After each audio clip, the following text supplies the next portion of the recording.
Kilala nga po ang Pilipinas sa pagkakaroon ng mga magigiting na mandirigma, especially lalo na pagdating sa boxing.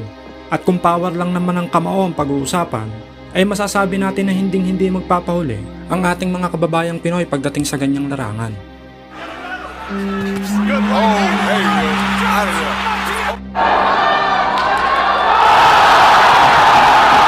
Alam natin na hindi lang power ang basihan ng pagtingin ng isang perpektong boksingero. Kailangan din dyan ng bilis,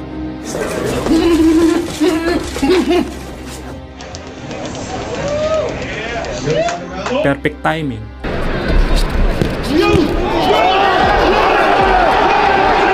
consistent training,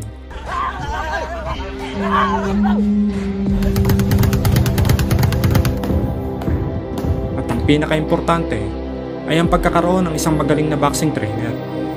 Dahil alam niyo po ba na may isang Pinoy boxer noon na talaga namang nakakapanghinayang, dahil isa nga po ito sa nabiyayaan ng malakas na kamao.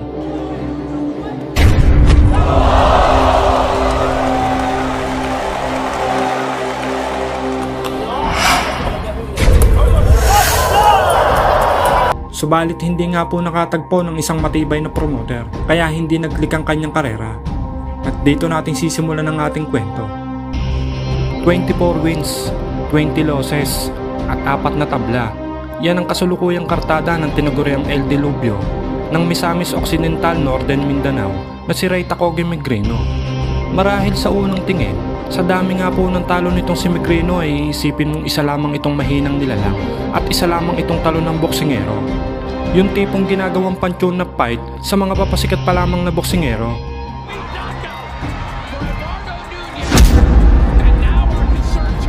Pero saan kayo? Wag na wag kayong magpapalinlang sa record ng Pinoy na to.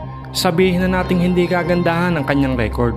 Pero walang sino mang fighter ang dapat magkumpiyansa kapag siya na ang makakaharap, sapagkat may malamaso ang tindi ng lakas ng kamao nito.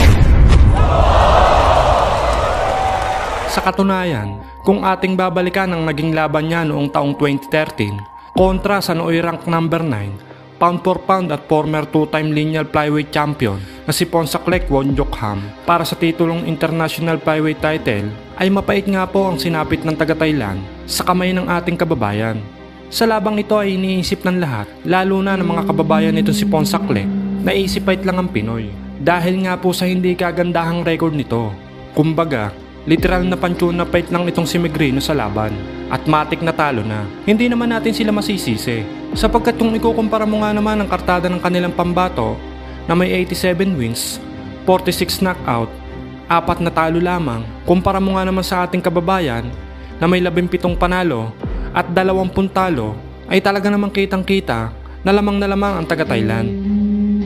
Subalit magkaganon man, sa mismong laban ay pinatunayan nga ng ating kababayan na mali sila, sapagkat sa mismong laban ay hindi nga po umubra ang pagiging veterano ng Thai fighter sa malamasong kamao nitong ating Pinoy na bida, sapagkat sa loob lamang ng 3 rounds ay winasak ng ating kababayan nitong Thai fighter sa harap mismo ng kanyang mga kababayan. Diครับโดนขวาเลยครับขวาตรงเจ้าก่อนครับโดนจนได้ครับถูกนับแล้วนะครับเจ็บแล้วครับนับไปถึง7ก็โอ้โหอันตรายครับดูเขาหนักนะครับโอ้โหอันตรายครับ Finish him ดูเขาหนักนะครับรอดไหมครับที่อันตรายแล้วนะครับอันตรายแล้วครับ Fatality โอ้โหครับ Matapos ang kanyang impresibong panalo, ay nakapagtala pa ng 3 sunod-sunod na panalo itong si Megrino bago nito nakalaban ang isa pang tigasing Thai fighter na si Aikartit Kanyaprom. Ang kanilang laban ay ginanap sa Hong Kong Convention and Exhibition Center sa China. Kumpara kay Ponsaklek, ay mas malala nga po ang sinapit nitong si Kanyaprom sa kamay ng ating Pinoy na bida, na kung saan ay tumagal nga lang ito ng 2 rounds. Sa unang round ay puro solid punches agad ang pinakakawalan ng ating kababayan sa mukha at katawan ng kalaban.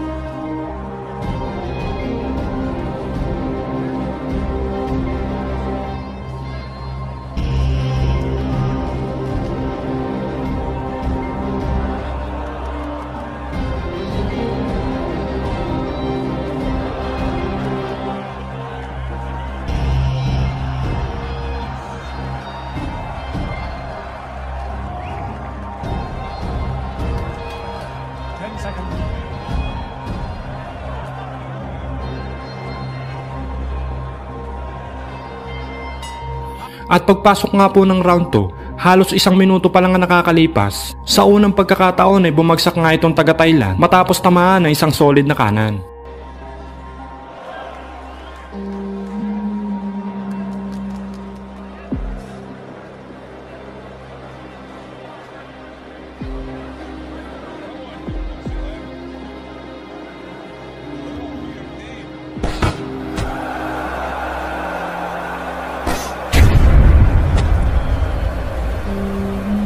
Nakatayo pa naman ito at sinubukang magpatuloy sa laban. Subalit kitang hilo pa ito dahil sa lakas ng suntok na tinamo. Kaya naman ang dahil dito ay wala nang inaksaya pang sandali ang tinaguriang dilubyo ng Mindanao. At agad na pinakawalan ng kanyang pamatay na right hook upang tuluyan ang tapusin ng kalaban.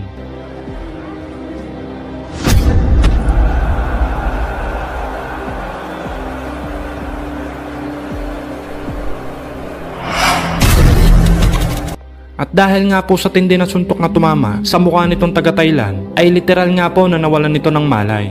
Kaya naman agad na itinigil ng referee ang kanilang naging laban. 5 buwan ang lumipas.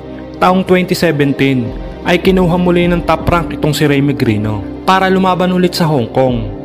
At dito ay sunod naman siyang itinapat sa kababayan ni The Monster na Oya Inoue na si Yuki Kobayashi para sa isang 8-round schedule super featherweight bout. Kung si Ponsak Lek ay umabot ng hanggang 3rd round at si Kanya Prom ay hanggang 2 rounds, mas grabe ang inabot nitong hapon sa kamay ng ating kababayan. Sapagkat 23 second lang sa first round ang kinailangan ni Megrino upang patulugin ang matapang na Japanese fighter.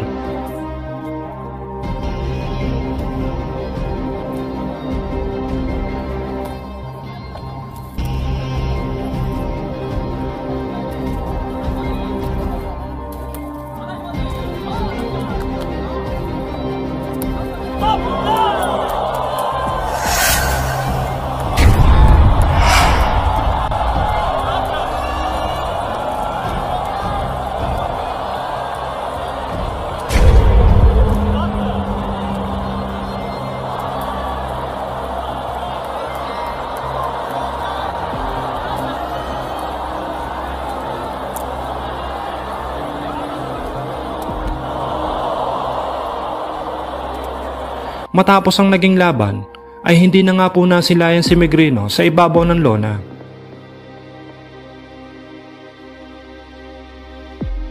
At para naman po sa mga nagtatanong kung asa na ngayon itong si Ray Megrino, ay isa na nga po siyang boxing coach ngayon sa Shanghai, China.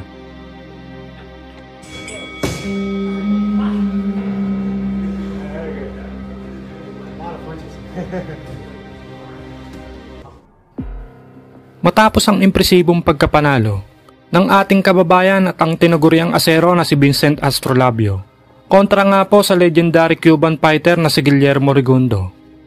Like the both are watching each other.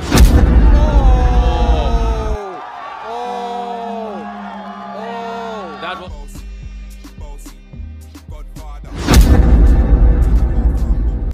At para nga po sa inyong kaalaman, itong si Rigondo ay ang siyang tumalo at ang sumira noon sa napakahabang winning streak ng ating The Filipino Flash na 30 sunod-sunod na panalo.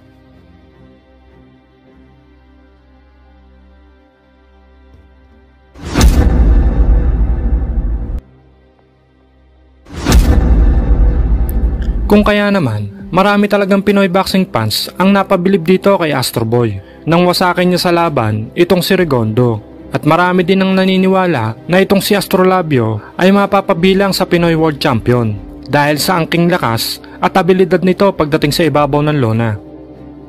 At pagkatapos nga po ng naging laban niya kay Rigondo, 10 buwan ang lumipas, December 17, 2022, ay muli nga pong napalaban ang tinuguriang asero sa Nooy IBF at rank number 3 ng Bantamweight Division, ang pambato ng bansang Russia na si Nikolai Potapov, na noong mga panahon na yon ay galing sa 3 magkakasunod na panalo.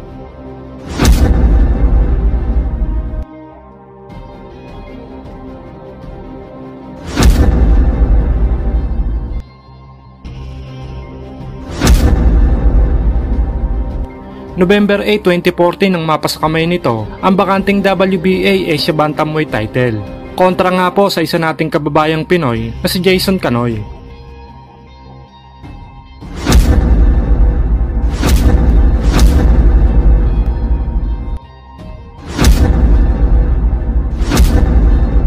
At para nga po sa inyong kaalaman, bago ang naging laban niya kay Astrolabio, itong si Potapov ay hindi pa nga po nakakaranas bumagsak minsan sa loob ng kanyang mga nagdaang laban. Kung kaya naman, masasabi natin na may kunat at hindi talaga basta-bastang fighter ang makakalaban ng ating Pinoy na bida. Sa magaganap na laban, si Potapov ay may impresibong record na 23 wins, 11 knockouts, 2 talo at 1 tabla. Habang ang ating bida naman ay may record namang 17 wins, 12 knockouts at 3 talo. Kung saan ay paglalabanan nga po nila ang bakanting WBO Intercontinental Bantamweight title na ginanap sa The Cosmopolitan of Las Vegas, Chelsea Ballroom, Las Vegas, USA. Sa round 1 ay mainit agad ang mga naging palitan ng mga suntok ng dalawang fighter. Subalit makikitang nangingibabaw ang mga suntok ng Pinoy. The best in out of ring tech playoff and the fact that he's and Astrolabio that right hand, but the referee hit him and he went down. Potapov, I should say. Patuloy pa rin ang mainit na palitan ng mga suntok ng dalawang fighter. At bago matapos ang huling 10 segundo ng round 1, ay muli nga pong bumagsak itong Russian fighter na tumama ang isang counter left hook ng ating bida. Countered and that time Potapov, first time in his career. Kung sa round 1 ay agresibong nakikipagpalitan ng mga suntok itong si Potapov, sa round 2 ay nag-iba ng estilo ang Russian fighter matapos maramdaman ang lakas ng suntok ng Pinoy.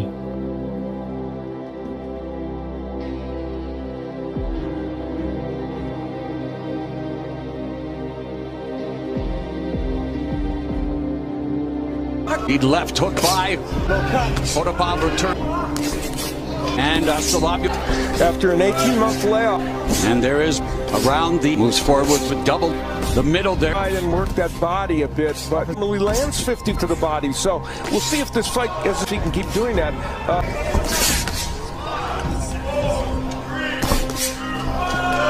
At pagdating nga po ng round 3 ay makikita na ang gigil sa mga binibitawang suntok ng Pinoy.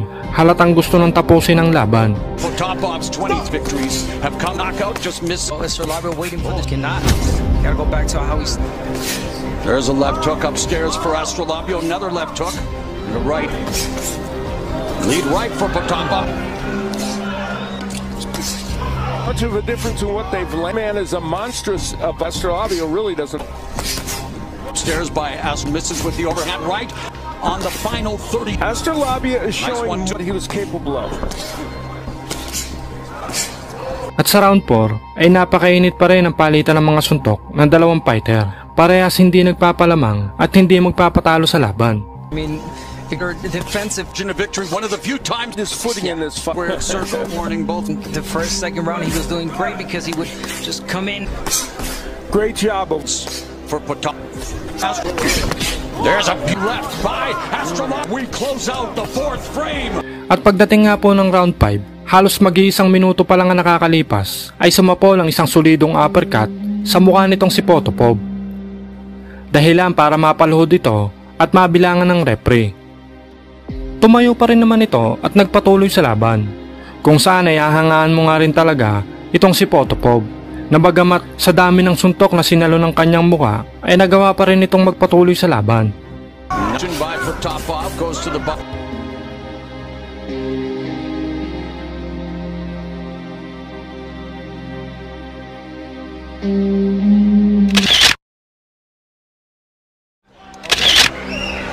shot for shot, power already recorded. Want to throw single punches because not a bad idea.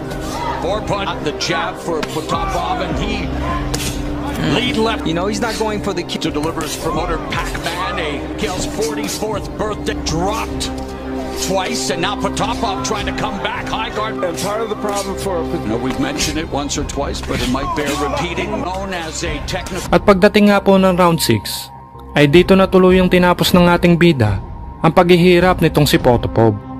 Matapos tumama ang ilang solidong kombinasyon na talaga namang nagpayanig at nagpaluhod muli dito sa Russian fighter. Dahilan para itigil na ng third man in the ring ang laban. Round 1 from into round 5 after an uppercut and a left hook delivered there by Potapov.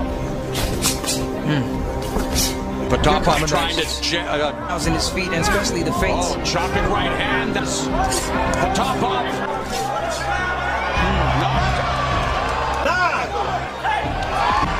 Nikolai Potapov is out.